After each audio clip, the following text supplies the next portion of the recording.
रियासत तेलंगाना के सीनियर साबिक़ सदर जनाब मोहम्मद रहीमुल्लाह खान नियाज़ी साहब, हल्का गोलकुंडा डिवीज़न के उम्मीदवार मोहतरमा आसिफा खान साहबा और उनके रिप्रेजेंटेटिव जनाब आजम खान साहब, जब्बार साहब, लड्डू खान साहब और सामाईन इकराम और इमाम भाई, सामाईन इकराम, बुजुर्गान मिल्लत और पसे पर्दा बैठ कर सुनने वाली इज्जतदार मेरी माँ और बहनें, आज का ये जलसा इंतखाबी है।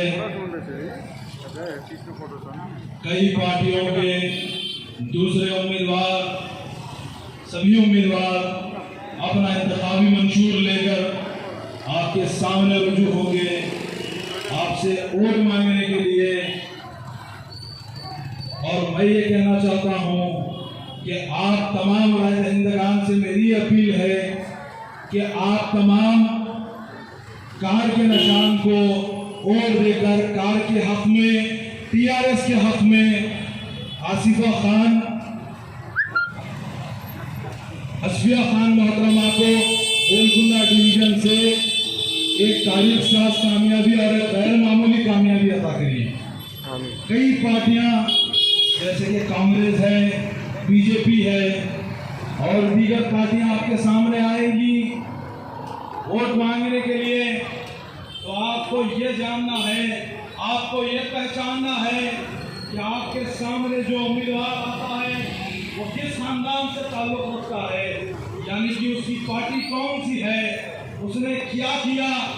ऐसा नहीं कि 5 साल बाद फिर इलेक्शन लड़ने आ गए, काम कुछ नहीं किया और सिर्फ अपना दामन फैलाकर वोट मांगने आ गए, वोट की भीख मांगने आ गए, वही पति दरखास्त लेकर। आपको पहचानना होगा कौन आपके सामने नकाब पहनकर आपका दुश्मन सामने आ रहा है, कौन आ रहा है। या कांग्रेस पार्टी आपसे वोट मांगने आ रही है तो किस बुनियाद पर वोट मांगने आ रही है, किस बुनियाद पर वोट मांगने आ रही है? क्योंकि कांग्रेस की गवर्नमेंट में ही बाबरी मस्जिद गिराई गई, उस बुनियाद पर वोट मांगने आ रहे हैं। 1992 में किसके दौर में बाबरी मस्जिद को गिराया गया? जब उनका प्राइम मिनिस्टर नरसिम्हा राव था, उनके दौर में बाबरी मस्जिद को गिराया गया। क्या इस वक्त से वोट मांगने आपके सामने आएगी कि 2007 में मक्का मस्जिद में बम धमाका हुआ, कई मुसलमान मारे गए, क्या उस वक्त पर आपसे वोट मांगने आएगी? कई मुसलमान मारे गए और फिर बम धमाका होने के बाद कई मुसलमानों को गिरफ्तार किया गया। मुसलमान मेरे भाई, आपके और मेरे भाइयों ने कई अजियतें बर्दाश्त की, उनके नाजुक मुकामात को मछली की जल गल से जो है खींचा गया, उनको तकलीफात पहुंचाई गई। ये सब हुआ कांग्रेस की हुकूमत में। क्या उस बुनियाद पर वोट मांगने आ रही है? अरे आप बताइए। अब और आगे जाए तो भारतीय जनता पार्टी जब से उसका बुनियाद रखी गई, जब से मुसलमानों की दुश्मन, अरे उन्होंने जितने जख्म मुसलमानों के दिलों पर लिए, क्या कोई और पार्टी है जिसने मुसलमान को इतनी तकलीफ दी, उनके दिलों पर इतने जख्म दिए जितने भारतीय जनता पार्टी ने दिए? 2002 में फिसाद हुआ, 10,000 मुसलमानों का कत्लेआम हुआ गुजरात में, नरोला पार्टियां में। कौन जिम्मेदार है? यही भारतीय जनता पार्टी, यही प्राइम मिनिस्टर, वहां के लोग और भारतीय जनता पार्टी के जो साबिक़ सदर होम मिनिस्टर अमित शाह जो थे, जिसके दौर में 10,000 मुसलमानों का खत्म हुआ। याद कीजिए वो एहसान जाफरी को, जिसको रोड पर लाकर कत्लेआम किया, वो भी आपके और मेरे भाई थे, जिनको रोड पर लाकर मारा गया। किसकी हुकूमत में? भारतीय जनता पार्टी की हुकूमत में। 2002 में नरोडिया पार्टियां में मुसलमानों को मारा गया। फिर आ जाएंगे वोटों की भीख मांगने के लिए कि हम ऐसा करेंगे वैसा करेंगे। आप भूलिए मत, एनआरसी, एनपीआर, सीएए के नाम पर मुसलमानों को कितनी तकलीफ दी गई।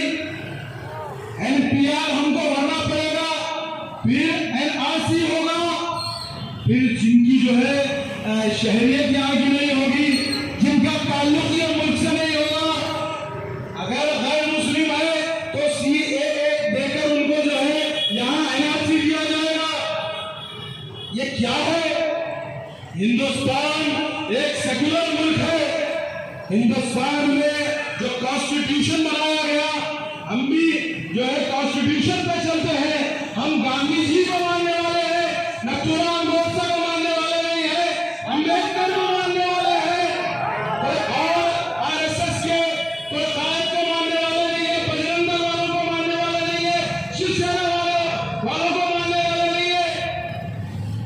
तो आज हर चीज जो मुल्क में चलती है, जो मुल्क में गवर्नमेंट से होती है और जो पार्टियां वोट मांगने आती है, उसको सेक्युलरिज्म की बुनियाद पर वोट मांग रहा है, सेक्युलरिज्म को मद्देनजर रखते हुए वोट मांग रहा है। यह मुल्क हिंदू का है, मुसलमान का है, सिख का है, ईसाई का है, किसी एक के बाप का हिंदुस्तान नहीं है। सभी का खून है शामिल। किसी अच्छे हमारे शायर, इनकलाबी शायर आदिल मोदी का एक शेर है कि सभी का खून है शामिल यहाँ की मिट्टी में।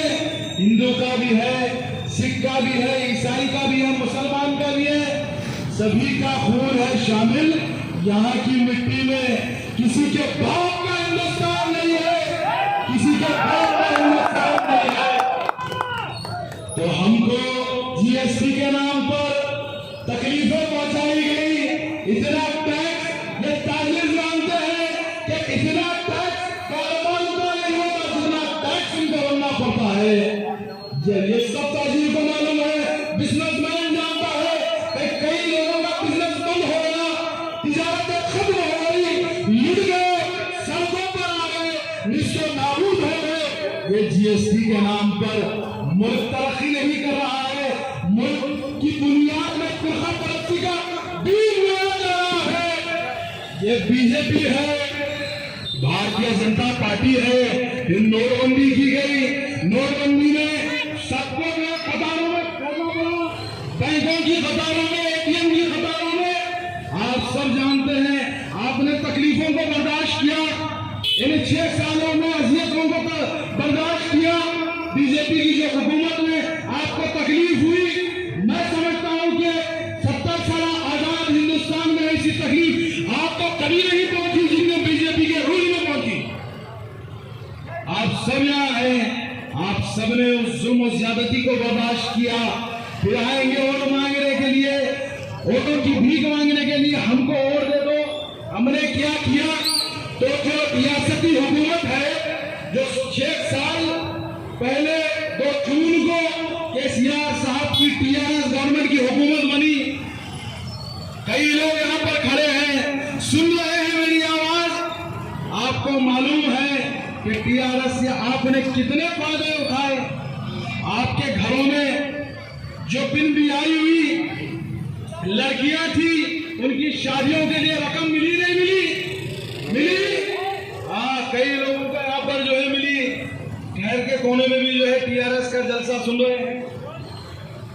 बहरहाल वक्त कम है, वक्त की नजाकत को समझिए। कई लोग आएंगे, कई उम्मीदवार आएंगे, नकाब पे नकाब डालकर आएंगे वोटों की भीख मांगने, लेकिन आपको डेवलपमेंट को वोट देना है, आपको तरक्की को वोट देना है।